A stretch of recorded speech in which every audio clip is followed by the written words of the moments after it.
Hello friends मैं बनिता आपनालोকক मोर अन्य एटा भिडिओলৈ स्वागतम जनाइছো फ्रेंड्स एइटु भिडिओत আজি মই आपनालोकत এনেকুৱা এটা ঘৰুৱা টিপস शेयर কৰিম যাৰ ফলত আপোনাৰ কলা বা যিকোনো দাগ লগা দাঁত আপুনি পৰিষ্কাৰ কৰি ধুনিয়া বগা কৰি লব পাৰিব। তো फ्रेंड्स বলকচোন দেৰি নকৰি ভিডিওটোলৈ আগবাঢ়ো।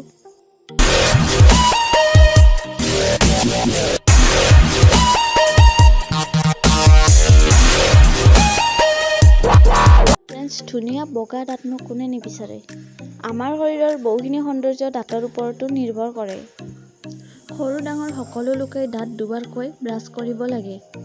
দাঁত দুবাৰকৈ ব্ৰাছ কৰাৰ ফলত বহুজনৰ দাঁত পৰিষ্কাৰো হৈ থাকে।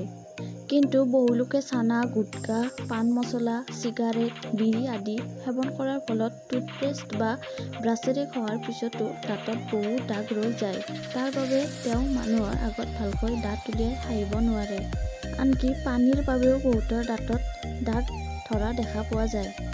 ফ্ৰেণ্ডছ আজিকালি ডক্টৰৰ ওচৰত গৈও আপোনাৰ দাঁত চাফা কৰিব পাৰে বা যিকোনো সমস্যা দূৰ কৰিব পাৰে। কিন্তু ফ্ৰেণ্ডছ মই আপোনালোকলৈ আগবঢ়োৱা এই ঘৰুৱা টিপছটোৰে ডক্টৰৰ ওচৰলৈ নোযোৱাকৈও ঘৰতে আপুনি নিজৰ দাঁত চিকচিকীয়া বগা কৰি ল'ব পাৰিব। সেই পেষ্টটো বনাবলৈ আপুনি এটি কোষ নহৰু ভালদৰে পিচি ল'ব। তাৰ লগত আধা চামুচ পকা বিলাহীৰ ৰস মিহলাই ল'ব। তাৰ পিছত আপুনি ব্যৱহাৰ কৰা টুথপেষ্টৰ পৰা অলপমান পেষ্ট মানে যিমানখিনি আপোনাক এবাৰ দাঁত ব্ৰাছ কৰিবলৈ লাগে সিমানখিনি মিশ্ৰণটোত ল'ব।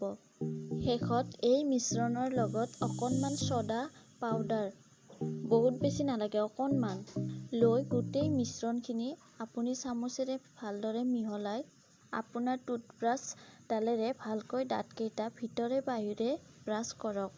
নিশ্চিতভাৱে আপোনাৰ সকলো দাগ নোহোৱা হ'ব। এনেকৈ আপুনি 2-3 দিন কৰি চাওক, আপুনি নিশ্চয় সুফল পাব।